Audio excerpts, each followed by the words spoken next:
Community-centered, community-supported. Alaska Public Media.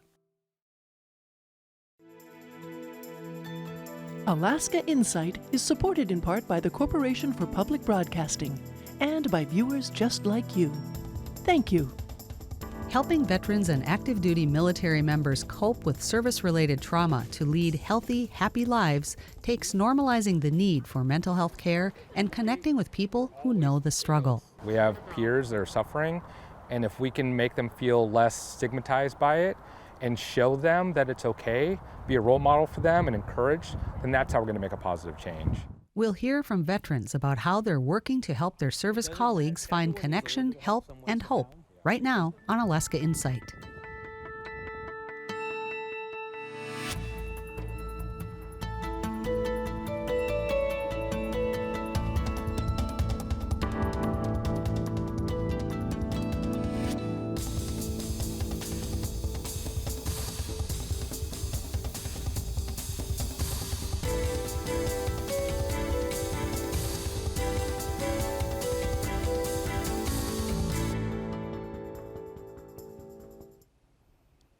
Good evening. Active duty military members and veterans can access a wide range of treatment and support options to cope with service-related trauma. And a growing number of veterans are helping each other feel less isolated.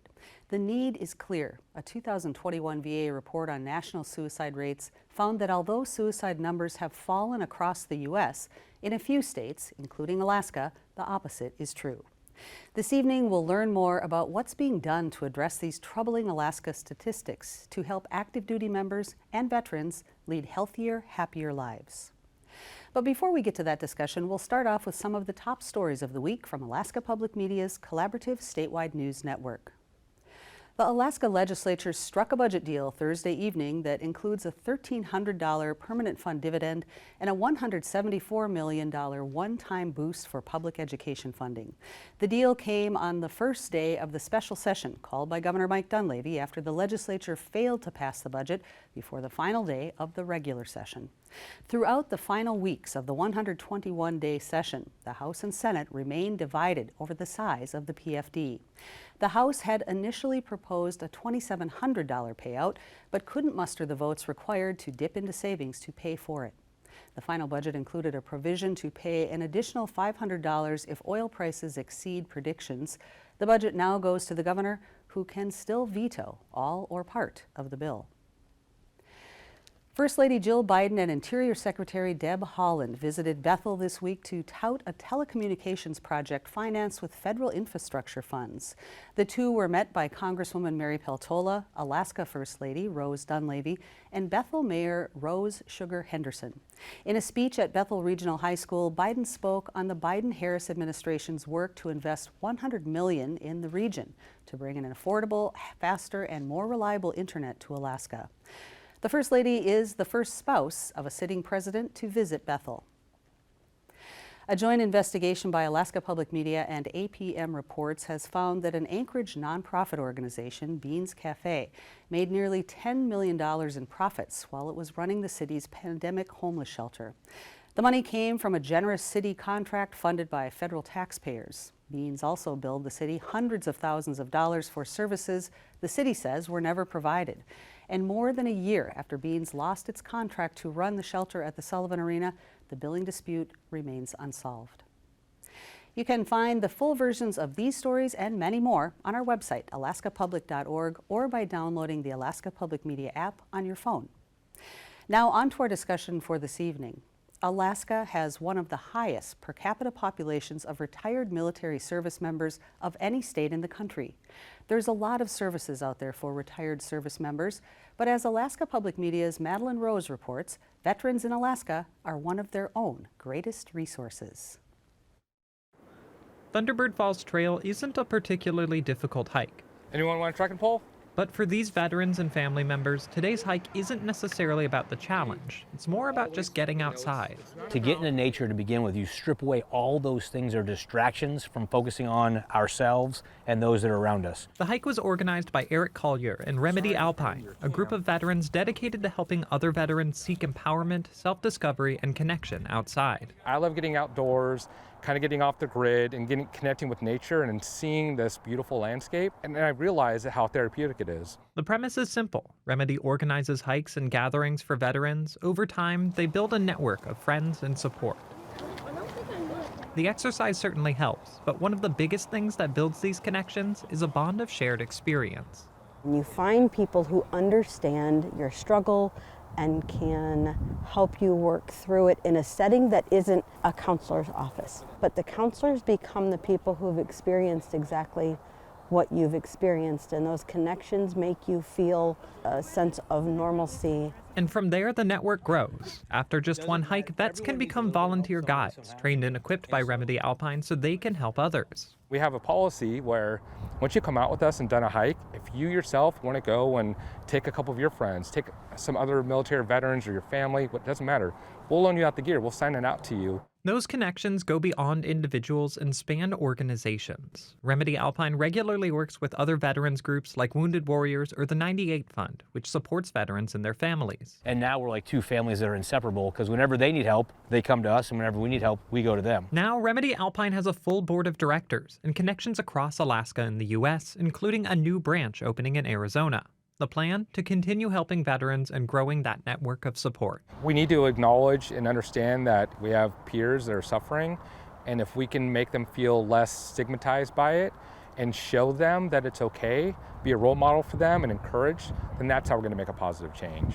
And whether in Alaska or Arizona, Thunderbird Falls or Crow Pass, the folks at Remedy plan to keep making that change, one step at a time. For Alaska Insight, I'm Madeline Rose. Joining me tonight to describe the various paths to help and healing for active duty military and veterans is Luke Bushatz. Luke is with the nonprofit veterans support organization Remedy Alpine that was featured in the story we just saw. Also on hand this evening is Rebeca Peleaz. Rebeca is the community engagement and partnership coordinator for the Alaska VA. Welcome, both of you. Thank you. Thanks so much for being on hand. Appreciate both of you being here. Luke, give us a brief backstory on how and why Remedy Alpine came together. Remedy Alpine really came out of a couple of veterans, David Jocelyn and Eric Collier, who you saw in the piece there. They were veterans here in Alaska, and they really enjoyed going backpacking and getting out into nature and experiencing the healing capacity that nature really provides for veterans by providing both solitude and community at the same time. So when veterans are able to go out with each other into nature and spend time in the solitude of our beautiful state, there's this healing that comes from that. And they wanted to share that with other veterans. So they founded Remedy Alpine in 2017. I went on my first trip with them in February of 2018. We hiked out and did some winter camping up the Eagle River Valley. And ever since, like, I was hooked. And I was like, hey, we gotta continue to share this with other veterans. And we find that a solution to a lot of the problems of isolation that are inherent in post-traumatic stress and dealing with being a veteran and the trauma that comes from military service, the antidote to that is connecting with other veterans in a space where you can find both solitude but also connection with other like-minded individuals, right? That's such an important distinction, Yeah. the difference between isolation And and solitude. solitude. Yes, so important. Yes. Thank you for that. You were at the White House last week. I was at the Tell White us House about that last visit.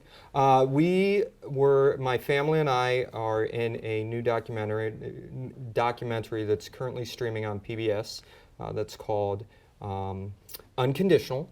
And it's a documentary that features families of, and it's centered around the idea of caregivers, right? And what the emotional, mental, physical strain on caregiving is in families, but how caregiving may not just be isolated to what we would traditionally think of, maybe end-of-life caregiving for middle-aged adults that are caring for parents, but maybe caregiving may be a spouse that has to deal with a veteran or even an active duty service member or a service member like myself that's in the National Guard, but still deals with issues from my active duty service, such as traumatic brain injury, post-traumatic stress, right?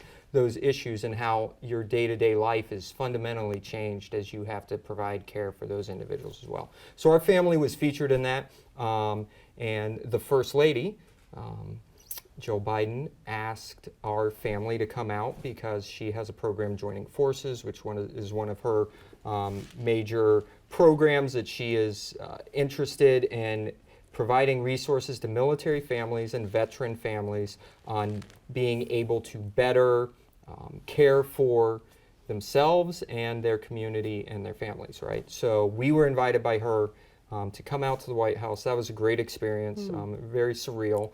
And at the same time, we just hope to continue to spread the message that you can move through whatever trauma you may have experienced, whether it's war trauma or military service trauma, whatever that is related to, you can continue to move through that through the unconditional love of those around you, that you connect yourself in that community, right? And that's what we're trying to foster with Remedy Alpine, and that's what we try and foster with other veteran organizations here in the state. Yeah, so important, that connection. It's not easy to deal with trauma, as we know, but so important to get to the happy, healthy part of our lives that we want for everyone.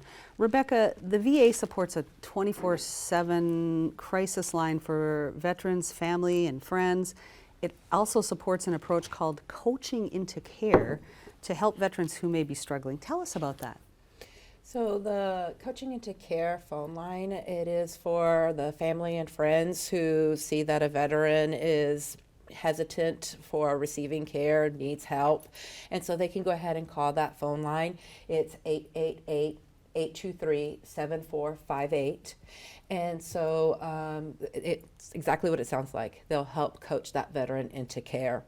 The other phone line is the Veterans Crisis Line, 988, you press 1 for veterans. Yes. And so family and friends could also call them. It's 24/7, 365 days.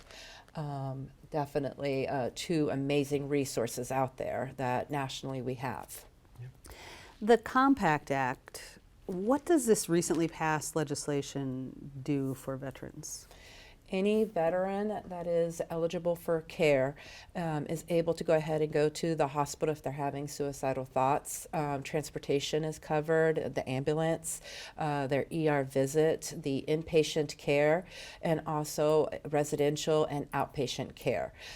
So if they feel that finances is going to be a burden to them, not to worry about the finances of covering, I can't afford the ambulance, I can't afford going to the emergency room or that residential care piece of it. So if they're eligible for the services, they are able to go ahead and go. The Compact Act will go ahead and cover for them. So any veteran is able to receive that that care and go to the hospital. It seems huge for a lot of folks who may be low income and struggling. It's in place now, so they can access that. Yes, right and now. It's opened up. So like other than honorable veterans are able to go ahead and receive that care. So it's not, you don't have to be enrolled in the VA. So we want to make sure that veterans understand that it's not just really for important, veterans too. enrolled in the VA. You go online to go ahead and submit. Veterans can go. The hospital goes in and submits the information so that the bill is covered. All right. That's seems like really positive growth there.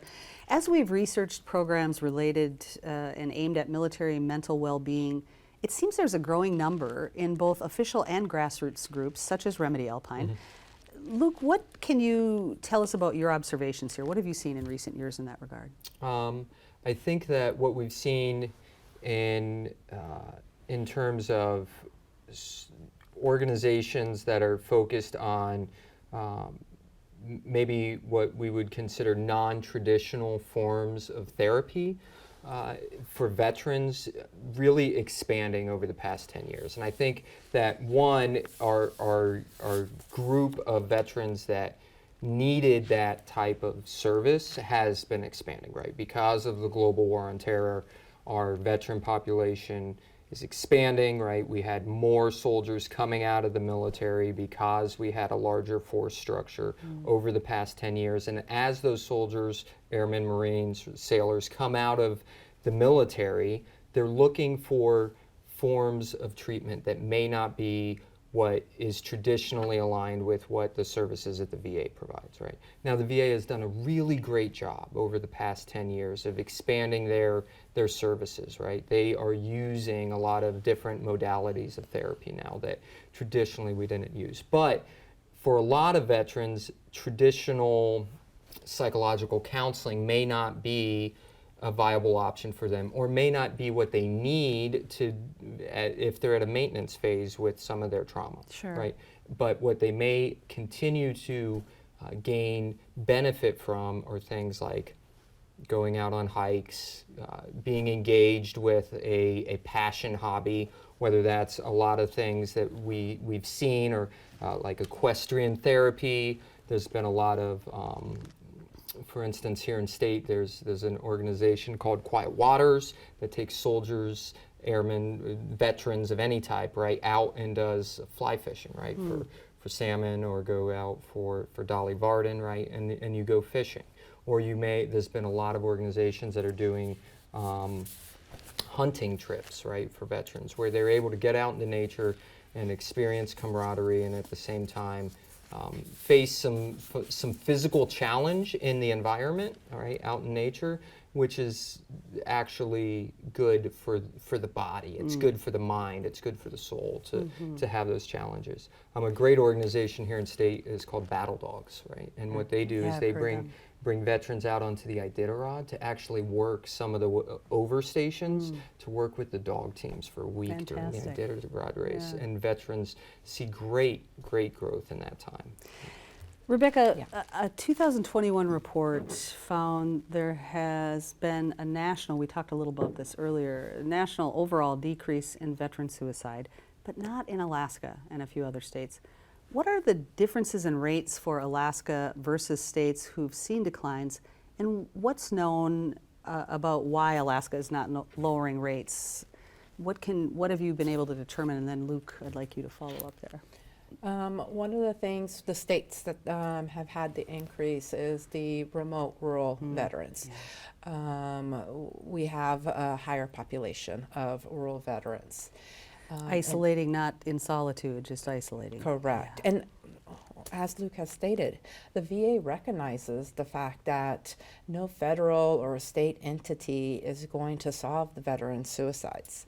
We need to go ahead and work collaboratively with our community partners, and that is why, you know, they have implemented that Suicide Prevention 2.0 initiative and created, you know, like my position, a community engagement and partnership coordinator, and help in like building the coalitions and working with our community, the organizations that are boots on the ground doing these amazing things that definitely, you know, is outside of the VA, what the VA is doing. And like Battle Dogs, you know, I've worked with them, and building these other, like my newest coalition that I've been working with is with Viper Transitions and Alaska Works partnership and DOD. We have some people in DOD and VA personnel.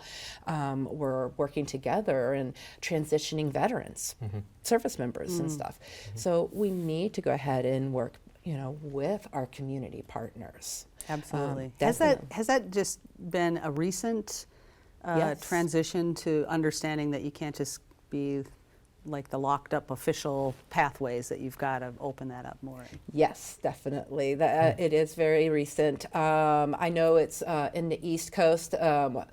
Alaska, we're like wave 3, but for me, this year is new for the role, so I'm new in this role for this year. However, when I was the suicide prevention coordinator, I've worked with Remedy, going out and doing, you know, some of these with these, you know, organizations. I've seen the amazing work that they do. And we'll work, collaboratively, case management. Hey, I have a veteran, and bringing into the VA, or we will, like at the VA, let them know, hey, we have an organization that might be a benefit to you. Oh, that Right, that yep. seems really healthy and like good forward progress. Luke, one of the vets on the Thunderbird Falls hike told me while we were out there that service members have to sort of flip a switch. They kind of a mental switch and go into battle to survive. And then when they come home, they're supposed to just flip that switch back to going to work in the hardware store and having a civilian life. And that sounds nearly impossible. Yeah. Clearly it's not, Yeah. because people do it. But what can you tell us about the ability to compartmentalize to cope, but then how you need to kind of unpack that then? Yeah, I think that we often will use the term like flipping a switch, right? But I think it's much more complex than that, right? I think that it would be more akin to, have you gone in and shut down a nuclear reactor, right? Like the steps to cool down and take a nuclear reactor from a reactive state where it's creating power in a very effective manner to bringing it down to a state of like low output, without having it go nuclear or reacting in that time, takes a lot of really specific steps that have to go in there. And oftentimes, I think that veterans are faced with not having the tools to be able to do that sequencing right, and then you're just flipping a switch, right? And what that can create is a lot of stress in their own lives that then may lead to unhealthy outbursts of, it may be mental, emotional, physical, right? That breakdowns that could happen in relationships or personally that could occur, right? All of these things can happen, but I think that the challenges that veterans face can be mitigated when they're able to have connection with other veterans that have been there and experienced those things and can help them manage those transitions, right? And there are so many resources out there, right? There are so many veterans that want to come alongside of military members that are transitioning out and say, hey, I understand I don't know your exact story and the exact challenges that you're facing, but I have understanding of similarities that maybe I can identify with myself or I've had experience with other veterans with. And we want to help you manage those transitions. And that's through programs like Remedy Alpine, right, Wounded Warrior Project, all of these programs that are available to veterans, in addition to services through the VA or services that a veteran can just get in their own community. And I think that one key thing that we don't talk a lot about, and we're getting much better about it, is helping the family learn to transition as well. So many military members are in a family situation where it's a journey as a whole family as people are transitioning. Yeah, I remember seeing some of that in the small community I grew up in when service members came back from the Vietnam War. And as a young girl, I babysat for families who then were in turmoil and trauma, and no one even understood why, really, at that point in time. My father-in-law, my late father-in-law, was a World War II vet, came back with a tremendous amount of trauma, would hide in closets during thunderstorms, and died of alcoholism. How often is the work that you're doing initially about helping people? He said that that was part of how they coped, was they'd get done with a particularly gruesome battle and say, here, drink and forget about it. And of course that doesn't work. How often is that where you have to start, helping people relieve themselves of dependence on substance? I think that often you begin at a place of where I think you would say that they're in crisis, right? You often have someone that comes to a program because they're in crisis and they are finally at a point where they can admit that they need help and support, and you start with them there, and that's fine. Like I've been at crisis, right? Every veteran that has experienced trauma, whether it's war related or service related, has been there before, and you start with them at that place, accepting them and just moving through it, knowing that the next day is another opportunity to get a little better. Absolutely. Right? And you start there and you move towards better. Right?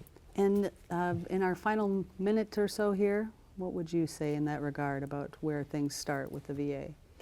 I would say that suicide prevention is everybody's business, and that, you know, we all have a part to play. We all, you know what I mean, paying attention, making sure that we're there for each other. That connection piece is a big part to play.